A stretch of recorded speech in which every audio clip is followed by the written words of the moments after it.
other son, Matt Schreiber. They have, what's that? He's from the Milwaukee area. Oh, okay, okay. Also in Milwaukee.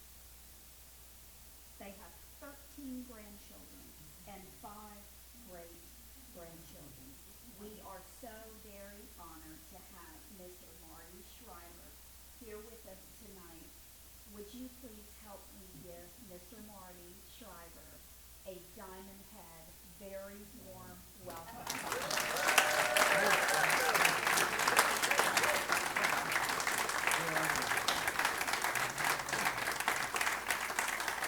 Well, isn't this something?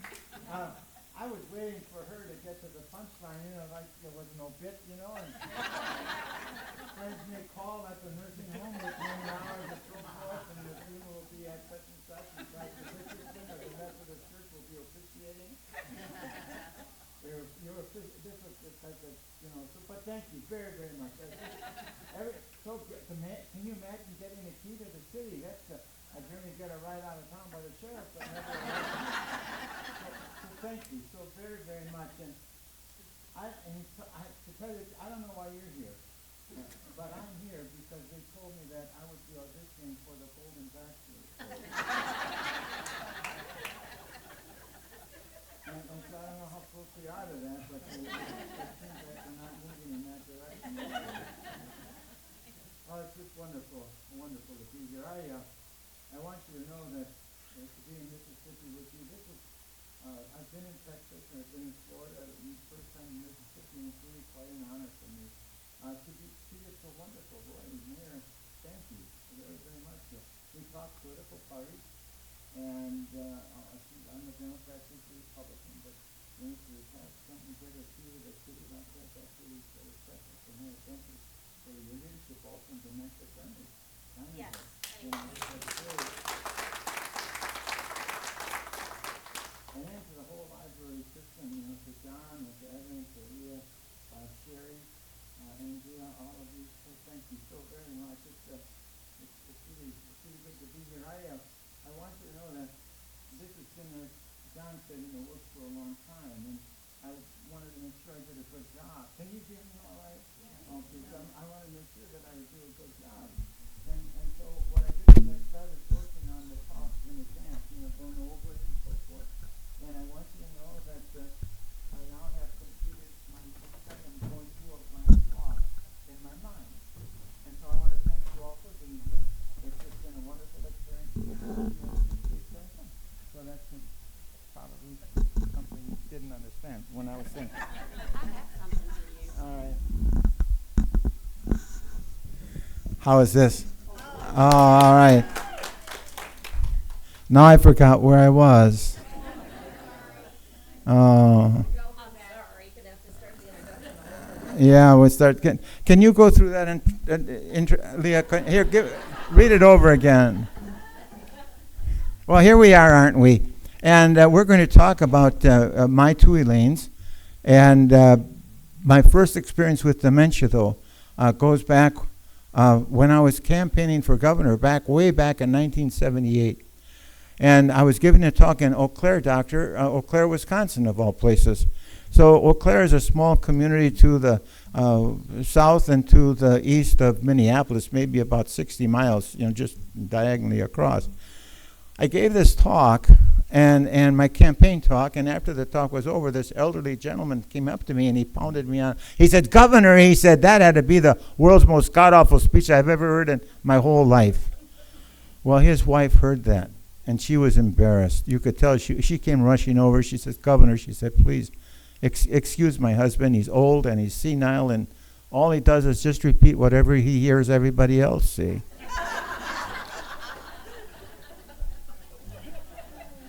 So that was sort of the beginning. So my 2 Elaines. This year, by the way, is the Harper Publisher edition, and I did my own self-published book way back in 2017. And when we were at lunch today, I said that we had, of those books in 2017, we actually had 80,000 of those books in print. and 80,000, I expressed the fact that there were only 78,400 left in my garage. But you should also know, as a side note, that the first book was a paperback book. And if you look at paperback books, you're going to see where they are, they're shiny. You know, they put lacquer or varnish or something on them.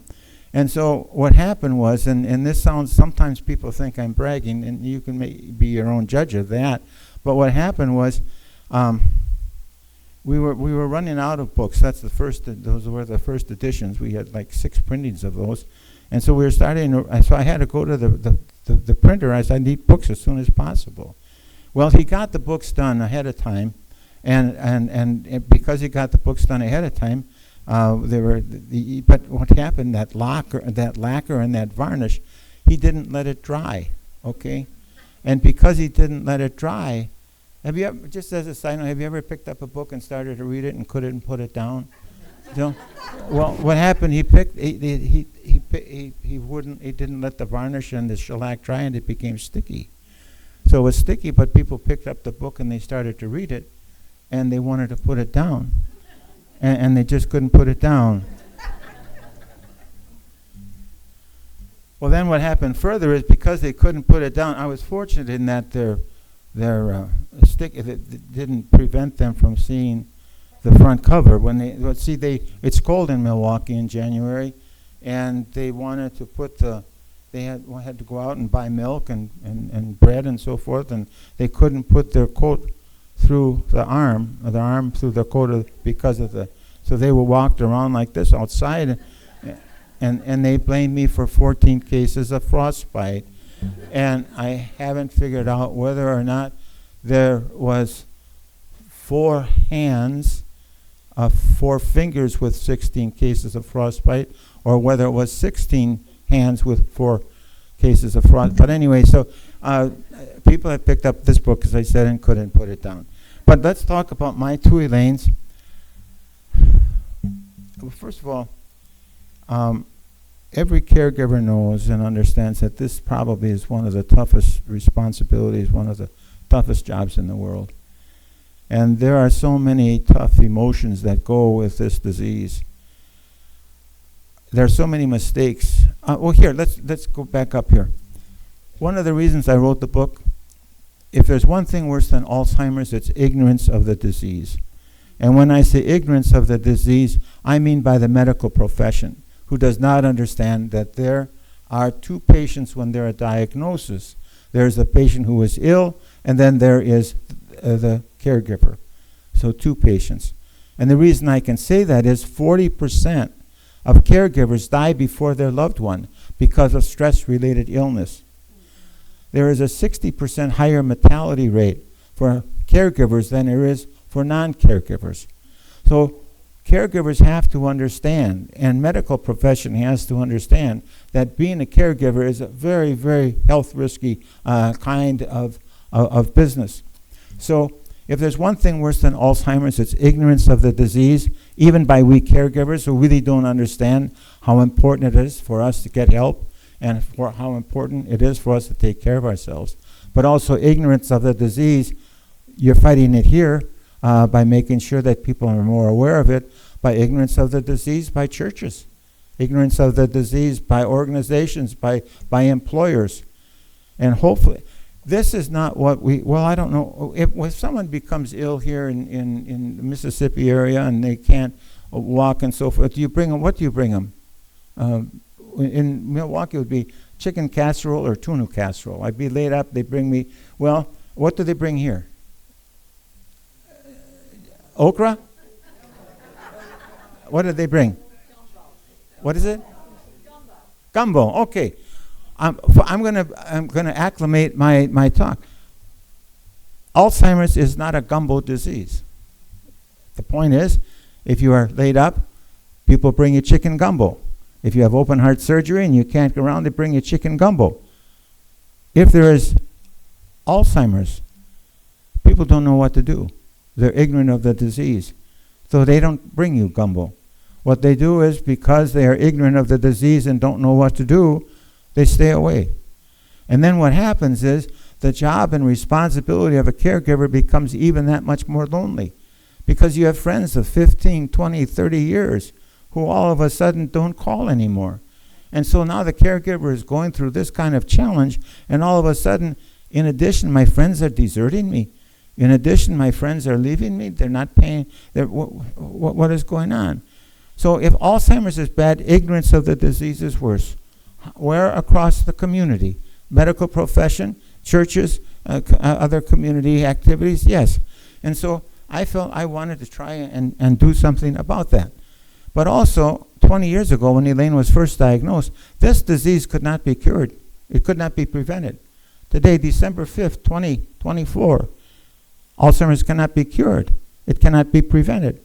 So as a caregiver, we look at that. That's the most dire prognosis we could ever imagine. To have someone know that we're losing their memory, and now everything else that goes along with human activity, they're losing that. What we have to do is trying to figure out how we can manufacture something good out of that. But there is a way of doing it.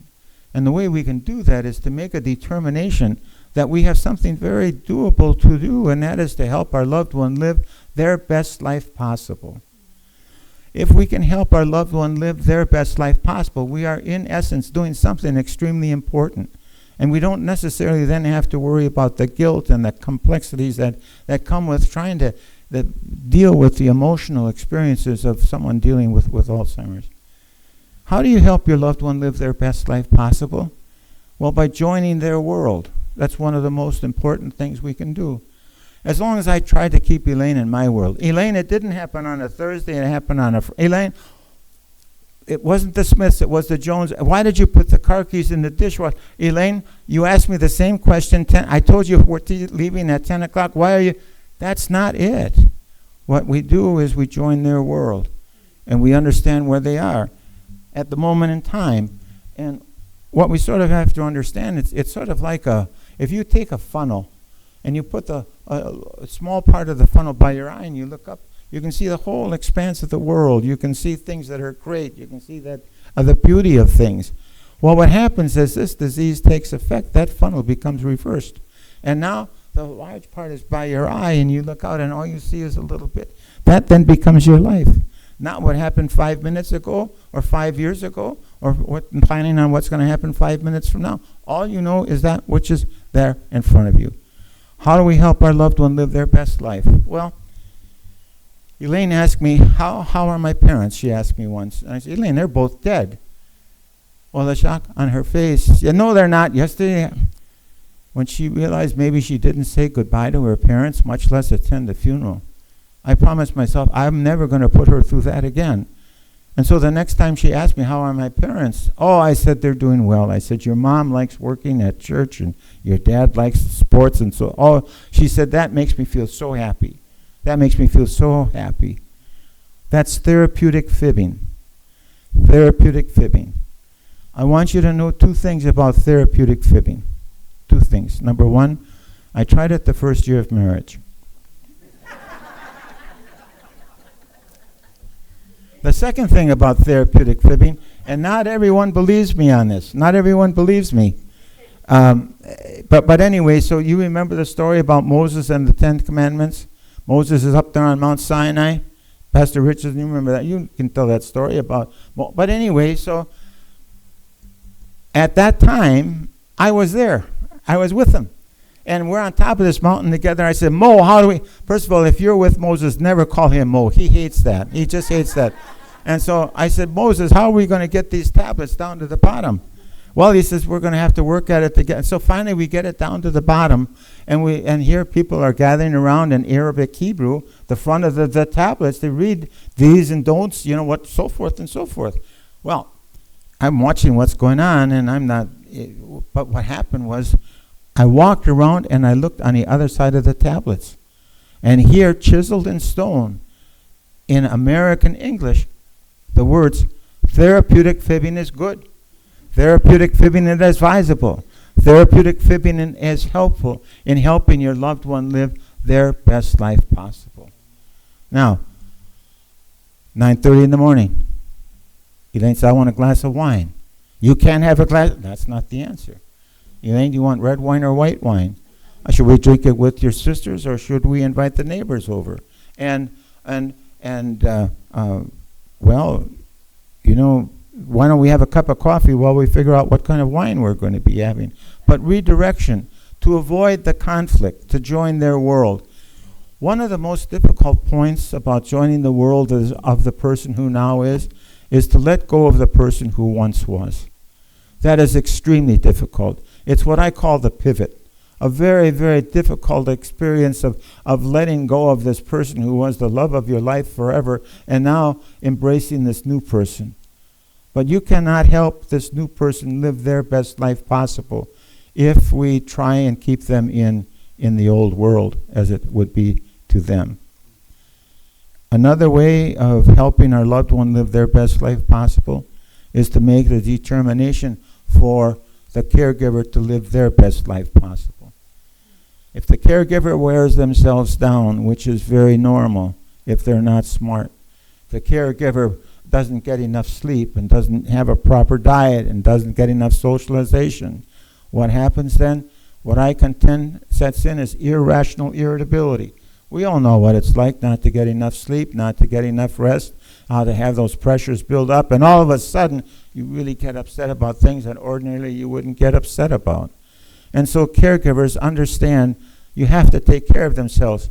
In the book, we're ready to go to print, and lo and behold, I find these notes and journals that Elaine had been keeping. And so we read through those notes and journals, and I want you to know that we had prayed together and we had cried together. Never did I understand two things. One, the absolute courage that it takes to move forward once this diagnosis is made, but then the other is how important I was as a lifeline for Elaine. And when I got a better understanding of that and realized how I was the lifeline, assume hypothetically, just for a moment, that key that the mayor gave me is worth $250,000. And I'm going to use that key and I'm going to trade it in, and we're all going to get tickets and go on a Caribbean cruise. And now we're on a Caribbean cruise and everything is going along good. And then one of you falls overboard. Well, what we're going to do is we're going to throw you a lifeline. And we throw you a lifeline, you're saved. No, you're not. The lifeline breaks. Why does it break? Because it's weak. Caregivers throw out weak lifelines sometimes. Why does it become weak? Because we gnaw at it. We chew at it by not getting decent sleep. We chew at it by making sure, by not getting enough socialization. And sometimes we chew at it by getting over-involved in over-medicating. And so we talk about over-medicating. Daughter Christine gave me an article on the benefits of moderate drinking, and it wasn't because I wasn't drinking enough. And so the other aspect that, and I want to share this particularly with caregivers and their families, Elaine and I were at lunch, and we ate roughly 8.5 years with me at home and roughly 8.5 years or so in assisted living, give or take. But we used to have lunch quite a bit, as much as I could. And so one day we're having lunch and she's starting to cry. And I said, Elaine, why are you crying? Well, she says, I'm beginning to love you more than my husband. Yeah, well, I didn't ask her what's wrong with her turkey husband. I didn't do that. But here is what that meant to me. It meant to me that it was not necessary for her to know my name in order for our hearts to touch. And I want to stress that with friends and relatives and so forth of a person who has Alzheimer's. Hearts can touch by holding a hand, by giving a hug. Hearts can touch by just sitting together singing a song or even watching the leaves blow across the lawn. Someone says, what good does it do for me to go visit so-and-so? Well, because they won't know me anyway. That's not right. No. Pierre Angelo, the poet, said, I may not remember what you said. I may not remember what you did, but I will always remember how you made me feel. And so please understand that. If we can do that, remember, if Alzheimer's is bad, ignorance of the disease is worse. To better understand some of these things, to help make life just a little bit better. Now, I mentioned before that Alzheimer's was not curable, or preventable 20 years ago. Today, not so. There was a period of time when people thought Elaine was actually getting better. And again, this takes us back to where we're having lunch in assisted living memory care, where Elaine is. While we're sitting and having lunch, she begins to look at me, and she begins to tell me how intelligent and how good looking I am. Well, she...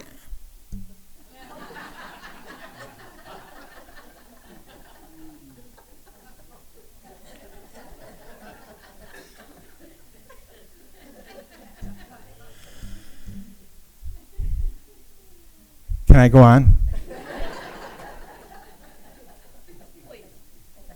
Well, anyway, so she's telling me how intelligent and how good looking I am. Well, there happened to be a doctor and a nurse sitting at this next door table to me. And I mean, right next. And so they're hearing her tell me how intelligent and how good looking. And they say, Elaine's got to be getting better because he is intelligent and he is good looking. So they wrote an article for the New England Medical Journal. Elaine Schreiber is getting better. Well, there are no dummies over there at the New England Medical Journal, because what they did was they wrote back and they said, you have to show 3 things where someone is getting better. You only showed 2 things. As happenstance would have it, a little bit of time went by, and now we're at the same table, and there's the same doctor and the nurse. Elaine said, how did we meet? How did we meet?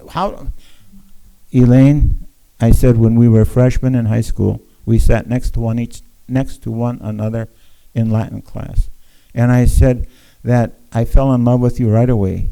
And I said I knew I wanted you for my wife and for my life's partner. And I said not only that, I said if any boy got within 50 feet of you, I popped him on the head. And she looked at me and she said, you're a bullshitter. Well, now they have the 3 things, okay? And if you go to the New England Medical, and so anyway, so Elaine said, I said, Elaine, I said, that may be true, but let's keep it to ourselves, And she says, no, it's too late. Everyone already knows. So we talk about Alzheimer's and we talk about caregiving. Let me talk about what I call, there are 2 pivots, okay? The one pivot is sort of by the grace of God, I think, where our loved one enters their own world entirely. If I said we found these notes and journals, and each of those, each chapter begins with some of Elaine's notes. And you will see by reading her notes what it's sort of like to go through all of these questions and these concerns in your mind about how I'm doing or how I'm not doing, and the worry and so forth. But finally, if they enter their own world completely, I think their mind is more at peace. I do think so.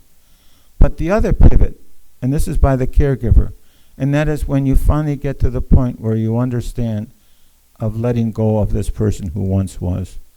That by far is the most challenging, that by far is the most difficult. But intellectually, you have to make that change in order to help our loved one live their best life possible. To help our loved one live their best life possible, that's the best option that we have to help combat at this moment in time this disease, which is not curable or preventable. One of the things I did want to mention. So it's like a period of almost 20 years, and many people say, "How did I do it?" I don't know how I did it, but as you see, I walk with a walker. Sometimes I walk with a cane, but here's what a cane does for you. It gives you stability. It gives you self-confidence. It helps you move forward, and it just keeps you on a steady course. I had canes in my life. My daughter Kathy and Christine were canes, were helpful to me, were understanding.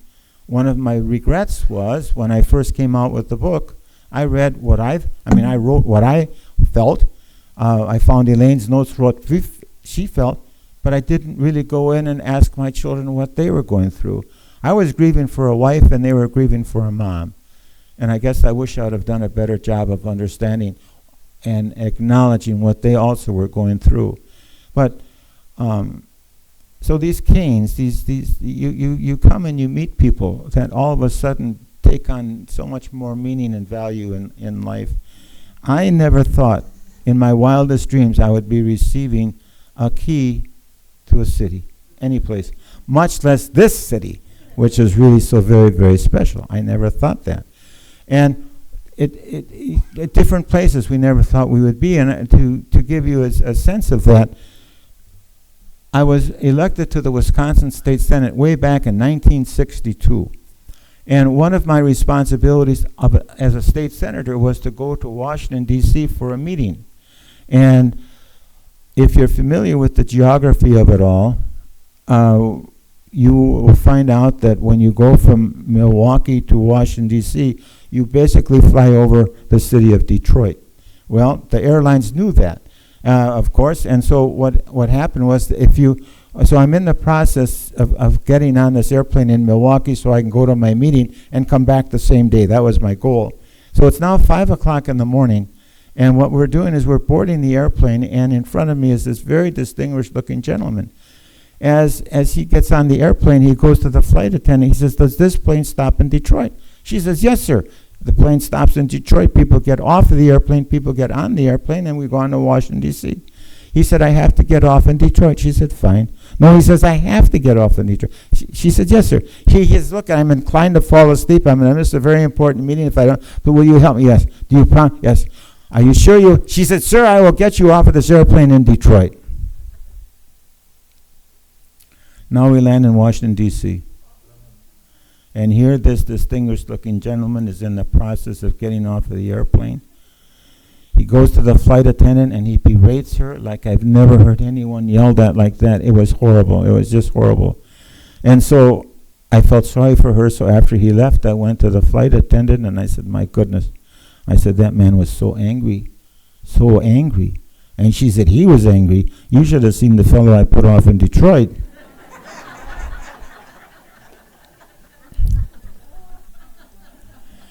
So you probably had a few of these notes, but let me do a reading or two, and then what we can do is open it up for questions and answers. And are we on time okay? Yes, sir. Okay, thank you. That was a very nice introduction, so thank you very much.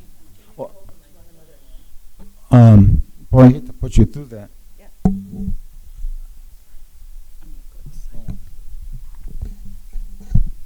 So, here, let me try and do it this way. Maybe I will have you, Kathy.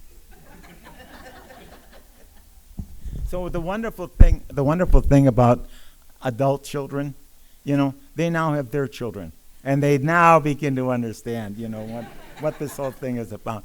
But anyway, so what I'm reading you is one of the very first things she wrote, which is the reading here with the grandchildren.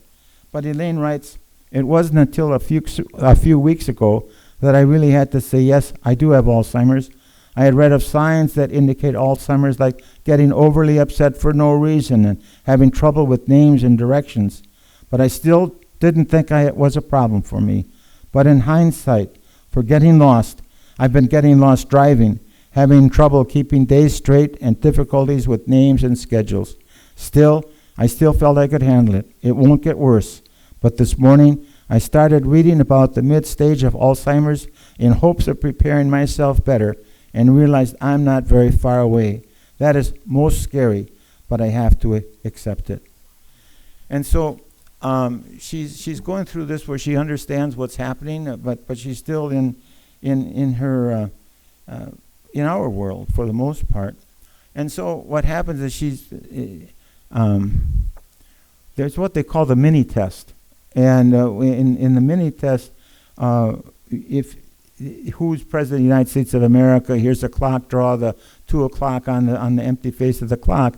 And so if you're sort of above like 29 or 30, you're all right. But if your grade is below the 29 or 28 level, you're into early onset. So Elaine was, like about 27 and so forth.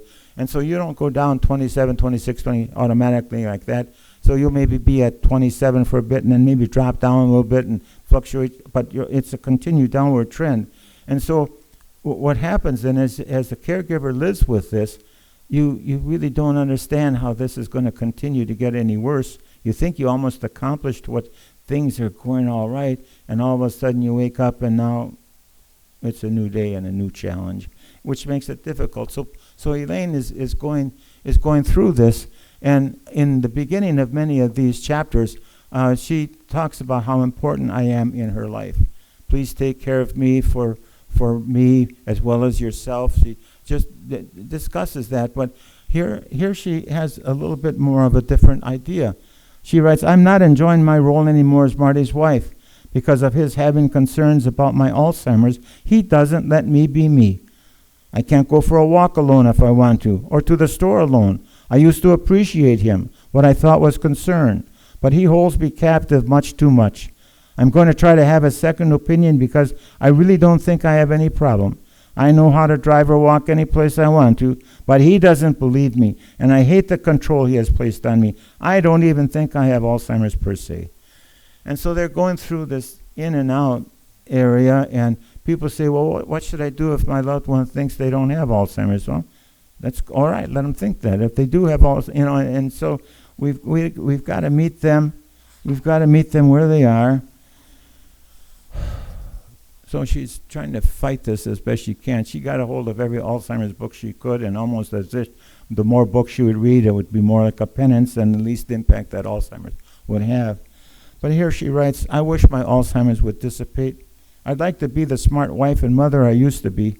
Now I have to waste so much time just trying to figure out what I should be doing without seeming as smart as I used to be.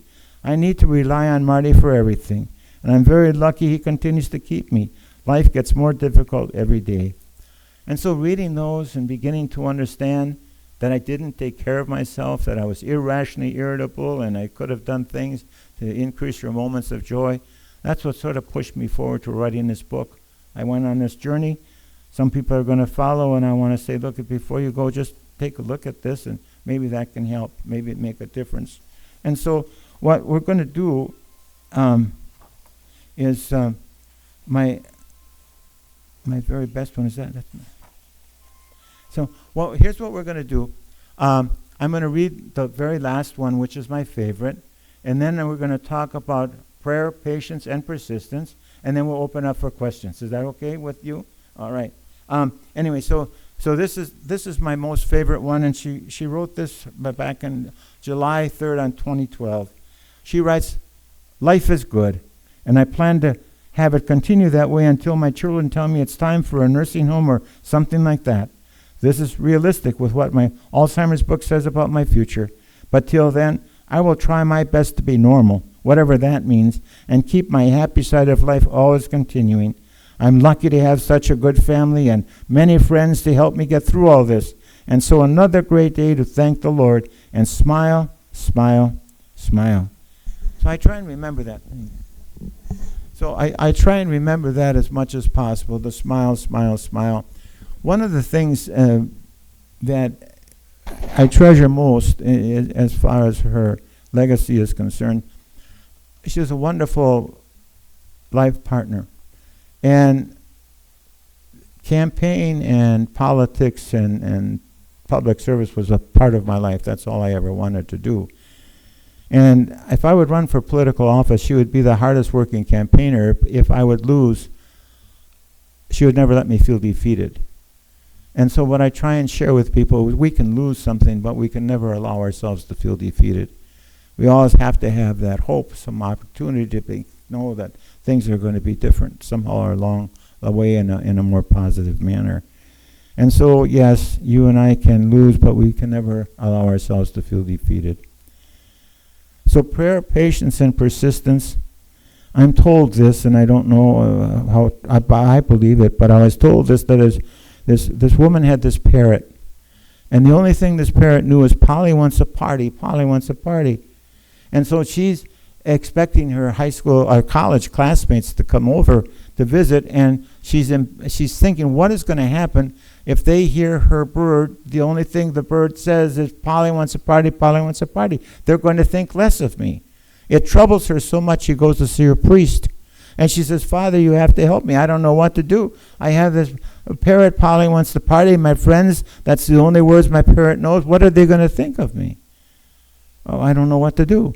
The priest said, this is a miracle. He says, I myself have 2 parrots. I have Peter parrot and Paul parrot. He said, I've had them for 7 years. And he says, all they do is pray.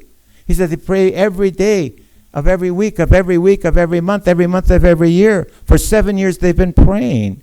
And what we should do is we should take your parrot and put it in with my parrots, and your parrots will be a good influence on your parrot. Great plan.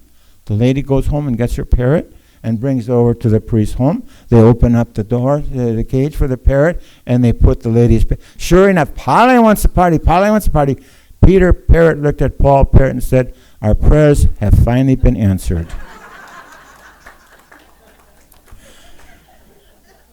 And so on the question and answer session, what I will try and do, I will try and repeat the question so everyone can hear it.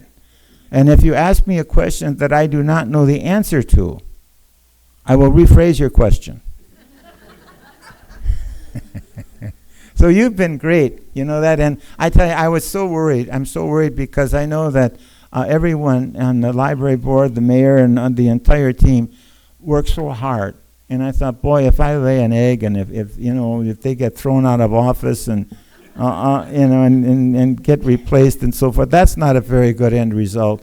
But I do just really want to share with people, if Alzheimer's is bad, ignorance of the disease is worse. One of the most important things we have to remember is join the world of the person who now is, letting go of the person who once was, and also to help our loved one live their best life possible, but the caregiver knowing that also. So, all right, thoughts, ideas, anything? You don't have to have anything. Yes? Did Elaine ever get to the point where she would ask the same question over and over and over and over? And if she did, what did you do about it? All right, the answer is yes. I had a mentor. I called him up one time, and I said, do you ever just feel like screaming? He said, not only do I ever feel like screaming, he said, I actually scream. And so to try and redirect, let's sit and have a cup of coffee, or one of the things we did, Elaine was a great cook.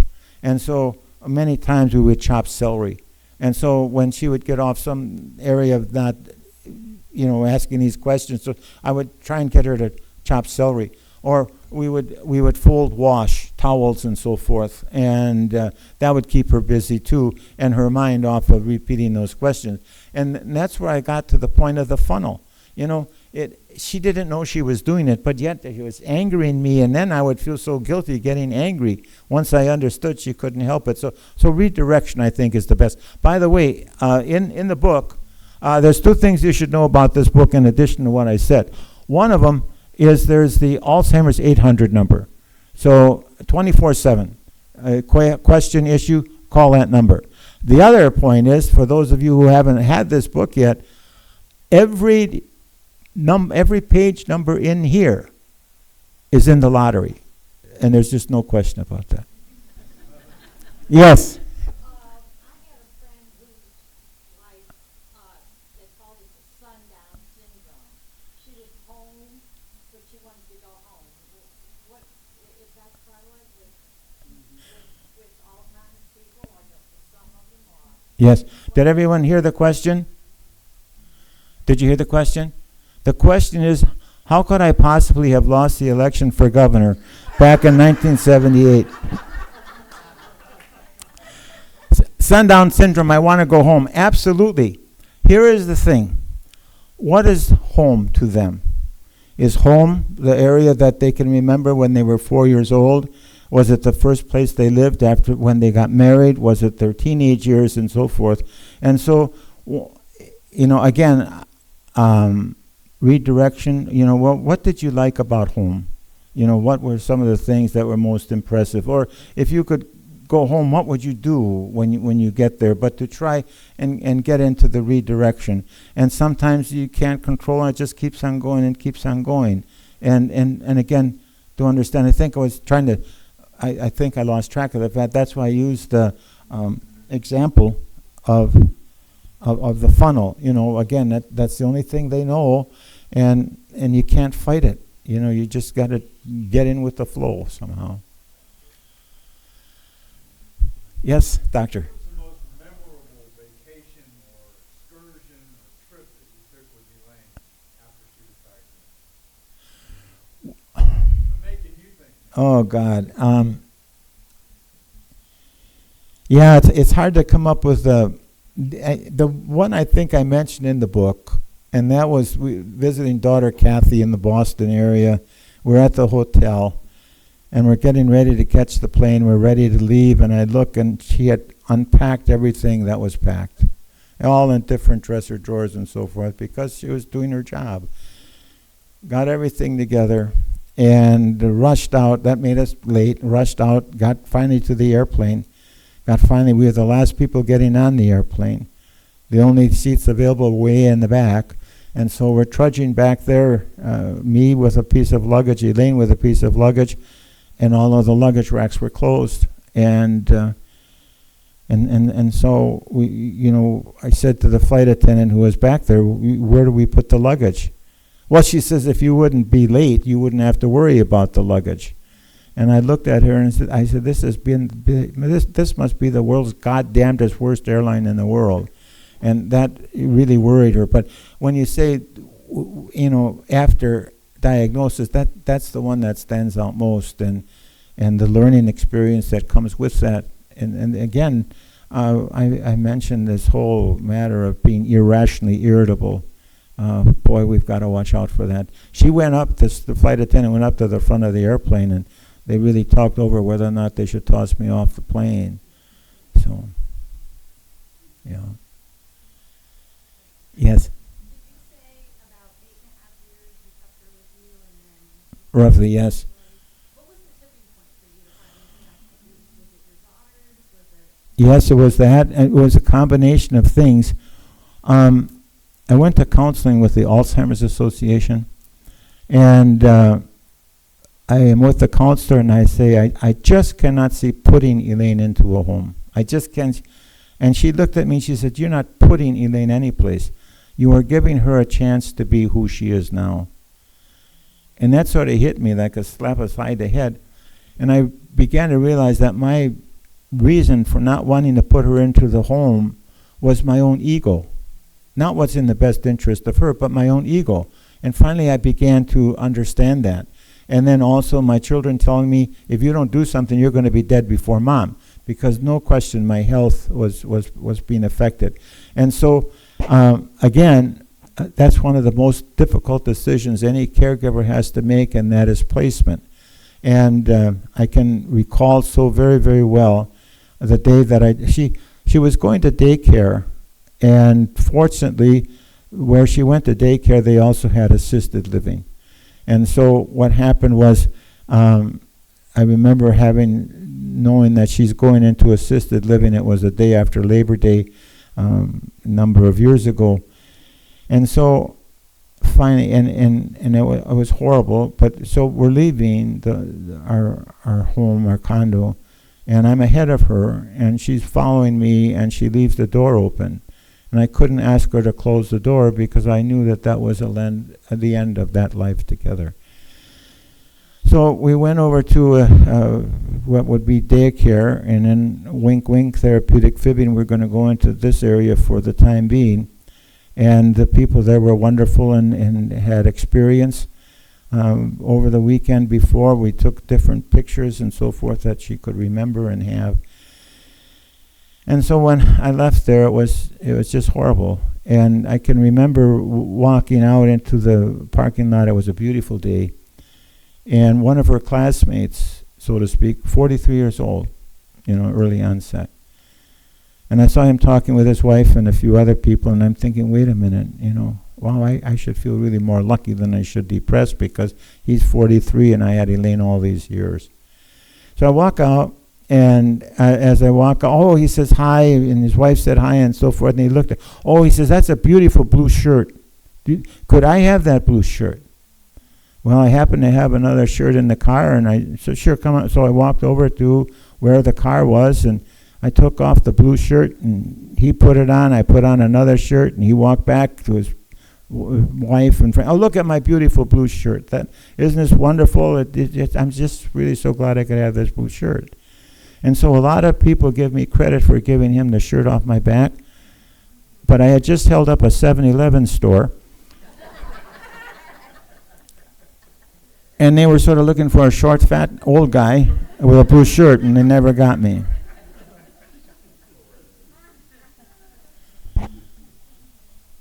Anything further? Yes? So I had the privilege of listening to you read the book. I love Audible, and I can't imagine the challenge, first of all, to write the book, but then to read the book. What difference was that for you, or was there a difference? I think I got to the point where I was sort of on a mission.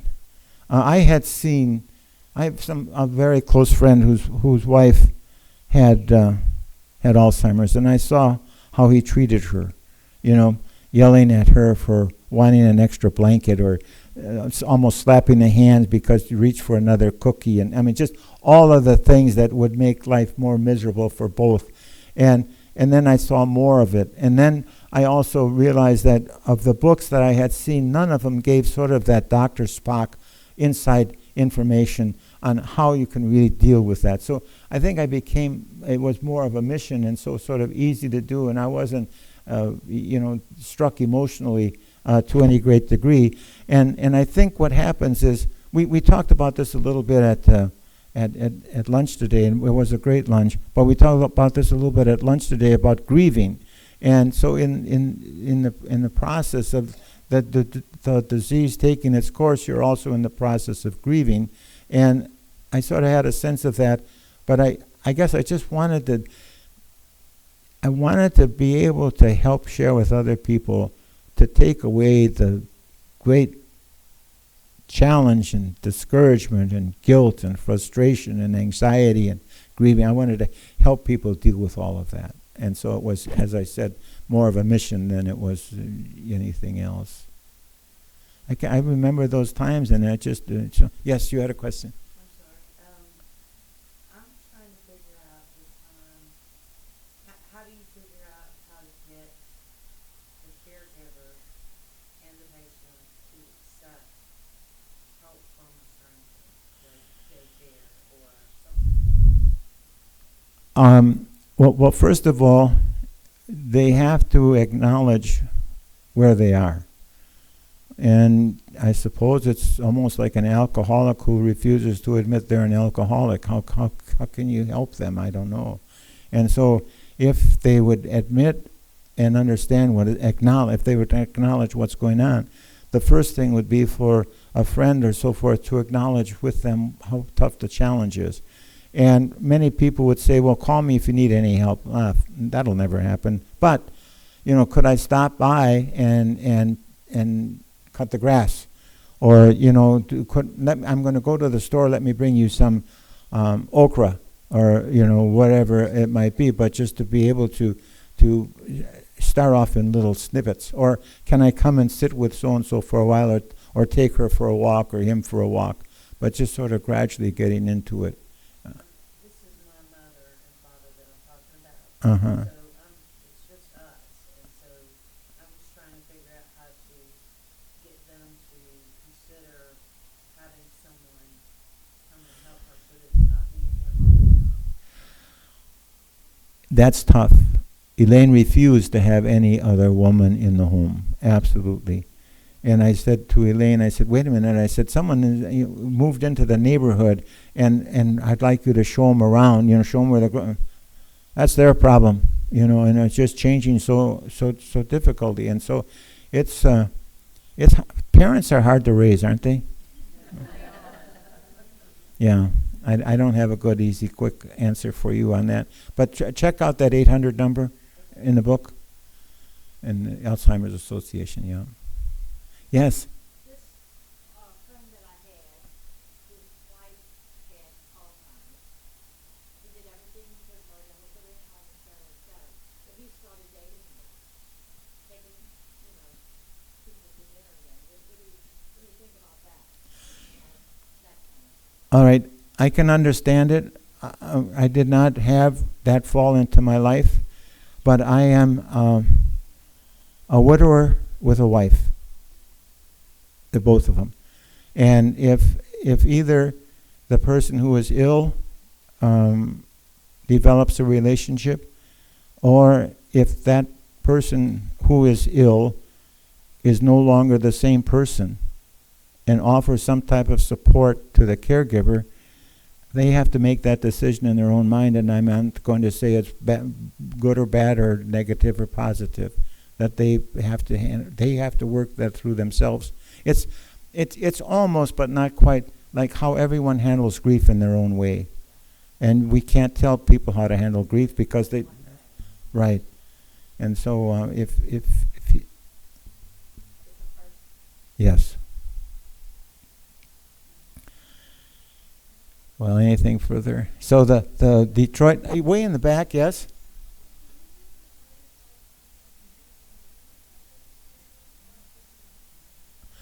Could you help me with that?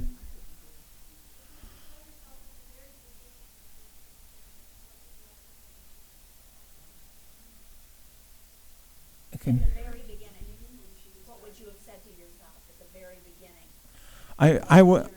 I would have said, I wish I would have that book that I wrote. And well, seriously, because I was ignorant. I was just completely, if Alzheimer's is bad, ignorance of the disease is worse. When Elaine was diagnosed, the doctor says there's 4 things: Numenda and Aricept. Well, those are supposed to be drugs that delay the symptoms. I don't know if they work, but that's what they said. Socialization being very, very important. Then also a walk, going walking. That's the best exercise for the brain. And then a glass of red wine every evening. Elaine got 4 weeks ahead with a glass of red wine every evening and 3 weeks behind with the walking. But that's all the doctor told me. And that's why we were talking about lunch. How can we get to the caregiver sooner so they get an understanding? And that's why we developed this program in Milwaukee called Direct Connect, where the physician gets permission from the caregiver to contact the Alzheimer's Association so they can get in touch. But here's the thing. It's a terrible prognosis, terrible what the future might hold. And you don't want to talk about it, but you have to, because the pain that's going to be eliminated along the way because of that discussion is going to be so much more relieved than by saying nothing. I hope that answers the question. Yes?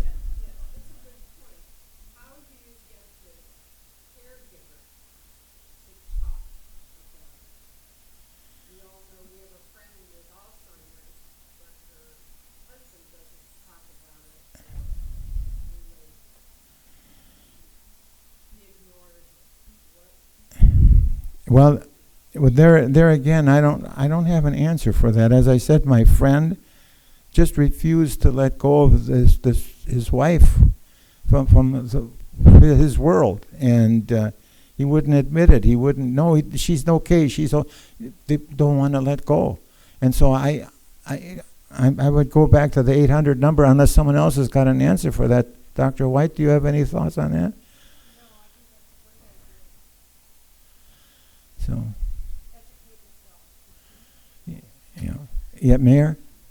So we have started the Memory Cafe in Diamondhead, and it has been extraordinary for caregivers to get together and to learn. You learn so much more, like from your book. I wish I would have had your book. I was sent on my way, here's your diagnosis, and pretty much got zero information. Couldn't get it from the nurses. I really still believe that I invented the dementia blanket because it was my grandbaby's busy blanket, and I told the nurse I gave my mother my grandbaby's busy blanket, and it changed my life. She sat there playing with it, and so I claim rights to that, even though it probably wasn't. But caregivers together, because every journey is different. Every journey with dementia is different. It is. You can't put 2 people together and their stories, but they're similar. And what you say, you have to let go. You have to let go. But to get care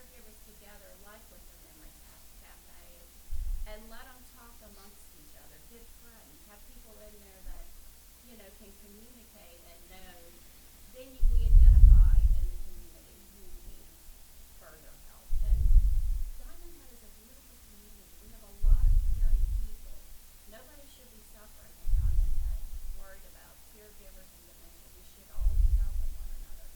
But it starts with groups like the Memory Cafe, getting together and acknowledging and talking and living the life. I can't say how good it is. Yep. All right. Listen, you've been great. If you ever come to Milwaukee and you need bail money, we'd be more than happy to help you out. And it's been great to be with you. The courtesy, the kindness, it's just great. Thank you very, very much.